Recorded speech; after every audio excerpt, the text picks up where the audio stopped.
My 32 female sister-in-law, 43, is super nosy. It's come up before, but she will deny something to the death, no matter how much proof you have, and then get angry at you for not believing her. In my house, the guest bathroom is partially shared with the master bedroom at my house. The toilet and sink are separate for guests, and then through a door you can get to the shower, our closets, and another sink. Then through an additional door is the bedroom, if that makes any sense. So basically you can get into our bedroom through the bathroom without going through the main door. So when she came over, she sometimes took just a bit too long in the bathroom. During maybe the third or fourth time, I happened to be walking by the bathroom and heard two doors close. I asked her if she was looking for something in the bedroom and if I could help her find it. She replied, "No, why would I go into your bedroom?" and then changed the subject. The next time she was going to come over, I set something small behind the bedroom door so I could see if it had been opened by the small item being pushed back. Later, I could see that it had been, so for me, confirming that she'd been snooping again. I asked her if she'd been in our bedroom and she said something like, "I don't care what's in your bedroom, get over yourself." So yesterday, sister-in-law and brother-in-law came over, but before that, I ordered a full-size cutout of Dwayne Johnson which I placed in our bedroom facing the bathroom door. About an hour into the visit, she heads into the bathroom. Very shortly after that, there's a scream, a thud, and a door slam. She came out clearly angry. She'd been quite startled and slammed her upper arm into the doorframe while turning away from the cutout. Brother-in-law made it worse by asking, "Well, why were you in their bedroom?" But she didn't answer and they left. She's posted on Facebook that she has a big bruise on her arm due to my nasty prank. People are saying that she could have been hurt worse and that she's too old to be the victim of a childish prank. I feel bad that she was hurt. It wasn't my intention, but I might be the idiot because I still think it was hilarious. Not the idiot. It was hilarious. Hey, you had 2 break-ins to your bedroom, so you got The Rock to provide security. He caught the offender. End of the problem. And I'm just petty enough to reply to her post, "I'm so sorry that you were hurt and startled unintentionally. I didn't think to warn you about the cutout as I'd stored it in my bedroom." Then let her friends put the pieces together. That's absolutely hilarious. She was invading your privacy and hopefully you taught her a lesson. Did you ever find out why she was going in there? Was she snooping, looking for something specific? Glad brother-in-law asked why she was in your bedroom in the first place. Of course, a little extra embarrassment can't hurt. I would have just played dumb, just stare at the completely deadpan and say, "I wasn't playing any prank, I just had a cardboard cutout in my room." And anytime anyone brings it up, just completely deny it was ever meant to be a prank. After all, you weren't expecting anyone else to be in your room, so how would this be some kind of setup? Anyway, I love it. She was being childish, she couldn't complain. And since Halloween stuff is starting in the stores, now's the perfect time to purchase a motion-activated witch that will cackle the next time. Maybe buy a door that locks from your bedroom side so she can't snoop. It's disrespectful and bad behaviour for a guest. She was snooping and lying and now has hopefully learned her lesson. But also, info, why do you keep letting this person into your house? What does your SO think? My husband is close to his brother, so that's why she keeps coming over, and it doesn't seem like she's done anything other than poke around, so she just has the "that's how she is" attitude and thinks it's weird but harmless. Find out exactly what she's up to. It may be harmless but rude, or it may not be. Do you keep your birth control in there? Obviously, some people are just nosy and obnoxious. It's bold to try and sneak into someone's bedroom. Too bad you didn't have a snapshot camera set up. It would have been priceless to see her face at that moment. And just to be petty, you could have printed the picture and gifted it as a holiday present because nosy people deserve to have their BS exposed. I, 20 male, was supposed to go on a trip together with my brother, teen, my dad, 47, his girlfriend and her children. However, recently I came out to my dad and since then he's just been making jokes about my orientation like, "Who did you convert last night?" or "How many men did you plow through last night?" He also asked me if my boyfriend's breath smells like a rat after I told him that he's half Chinese. Obviously, all these things bothered me, and I've told him before the trip that I'll only come if he stops saying all these homophobic jokes about me. He just told me that they're not homophobic and I'm just emotional, but he'll stop making them if it makes me feel better. Well, on the day of the trip, we stopped at McDonald's to eat. I've gotten nauseous from all that junk food and asked to go for a bit on the terrace for fresh air. After getting there, my dad asked me, "What, so you're also pregnant now?" I'd had enough, and after my nausea passed, I told them that I was going back home because I couldn't stand being subjected to my dad's jokes anymore. Everyone tried to stop me, but I'd already decided. Now, my dad and brother are mad at me for ruining an entire trip over not having to take a harmless joke. Honestly, they might be right. Like, I even cried a bit over that stupid joke once I got home, which in hindsight I'm very ashamed of, because being asked jokingly if you're pregnant really doesn't seem like a thing an average person should cry over. I think my dad may be right that I'm too emotional, and maybe I should seek some therapy for that to avoid such situations in the future. Am I the idiot? Not the idiot one bit. He is homophobic and a racist, and he's manipulating you, and well, he has succeeded because of the last line you wrote. There's nothing wrong with you. Major idiots are your dad and brother.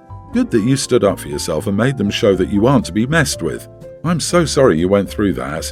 You weren't crying over a stupid joke. You were bullied, and it was hurtful enough to make you cry. A joke is supposed to make both parties laugh. You are not in the wrong at all. Jokes and pranks are only funny when everyone agrees that they are funny. Crying because your dad can't show you love and respect for even the duration of a single trip is totally understandable. You deserve to be treated and spoken to with respect. Oh, and sure, therapy is always a good idea when you grow up with a toxic parent. Go to therapy, it will help, and you will learn to stand up for yourself and put a stop to the jokes even faster.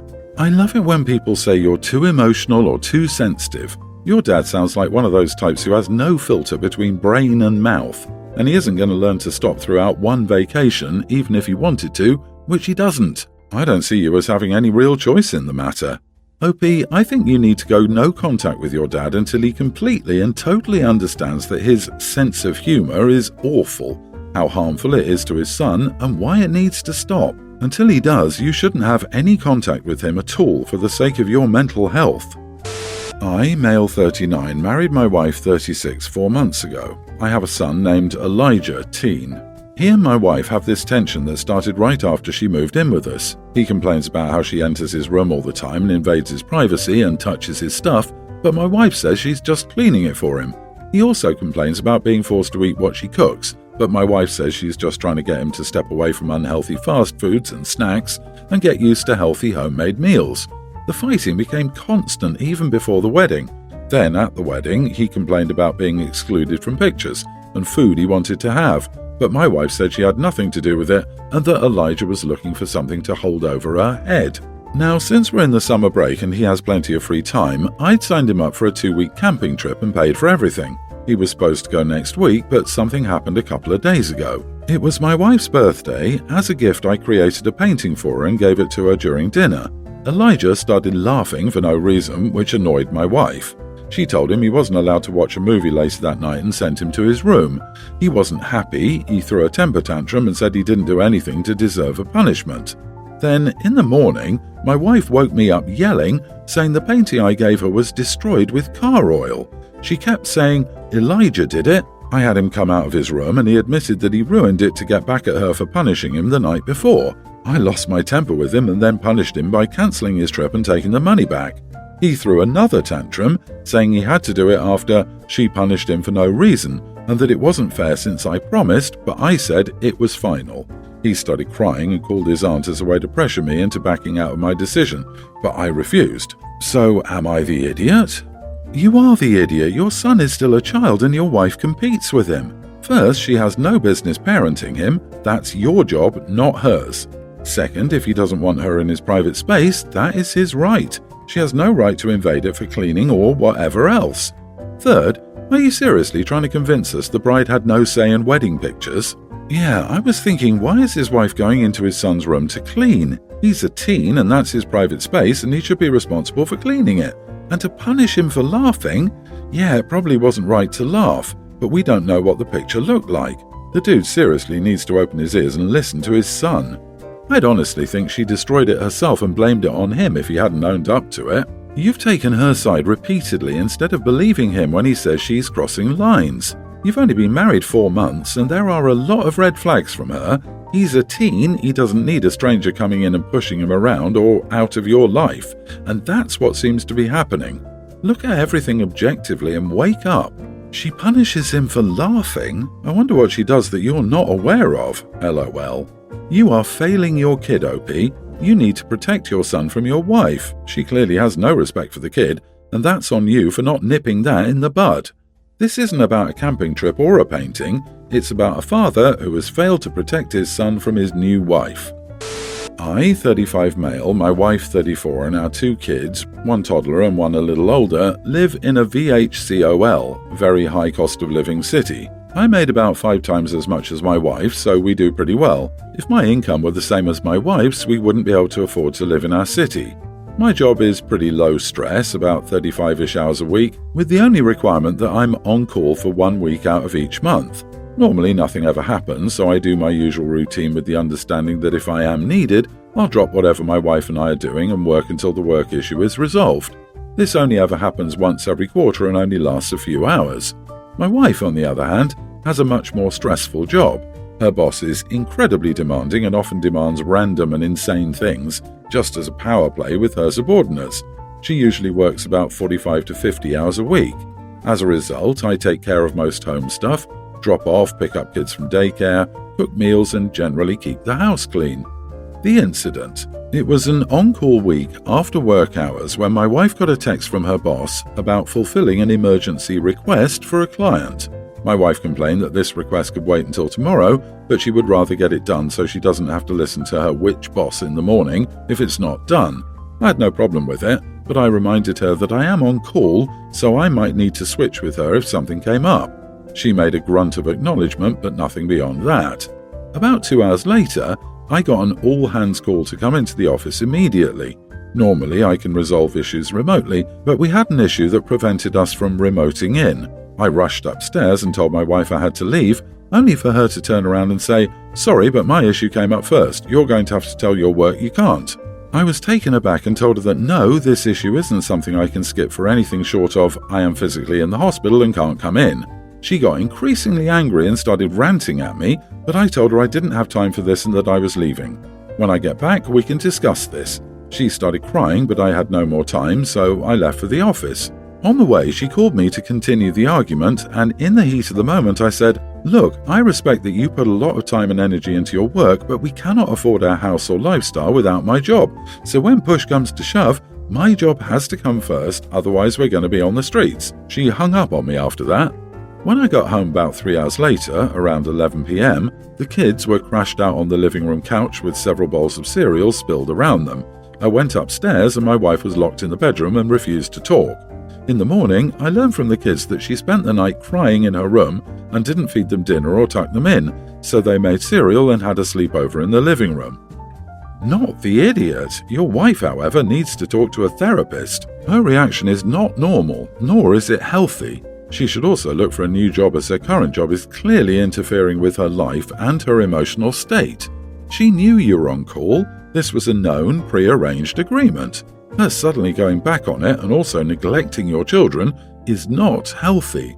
What if one of the kids choked on the cereal? What if one of them slammed their head into something which gave them a concussion? Not caring for the children is a serious issue and signs of a much larger problem. I was going to go with idiot here until the last paragraph. She knew you were on call, her work didn't have to be done there and then, ergo when your work called, she should have stopped working and acted like a parent to your children. Having a childish tantrum in a room and ignoring the kids is unacceptable. If her job is so crappy, she should move roles, not take it out on her family. Is it a childish tantrum or is it a mental health crisis due to a large amount of stress caused by a highly toxic work environment? Nobody said it was a reasonable excuse, but it is a multifaceted issue that should be handled with empathy, not calling a mental health crisis a tantrum. Mental health breakdowns from work can kill people. As someone in a toxic work environment, telling me that I was having a tantrum because I spent the night crying on my bathroom floor would have probably put me over the edge. My fiancé's mom has been awful to me.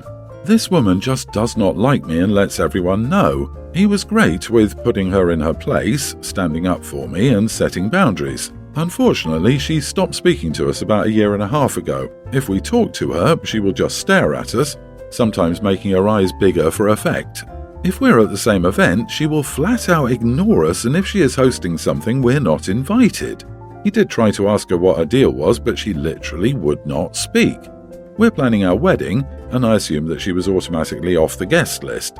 However, my fiancé recently came to me and said he really wanted her there, He said he knows there will never be a close relationship again, but he can't imagine not having her there. So I gently asked what the point of having her was, as if she wouldn't acknowledge us. He said he gets it, but she is his mom and he just wants to leave that door open and include her in the biggest day of his life.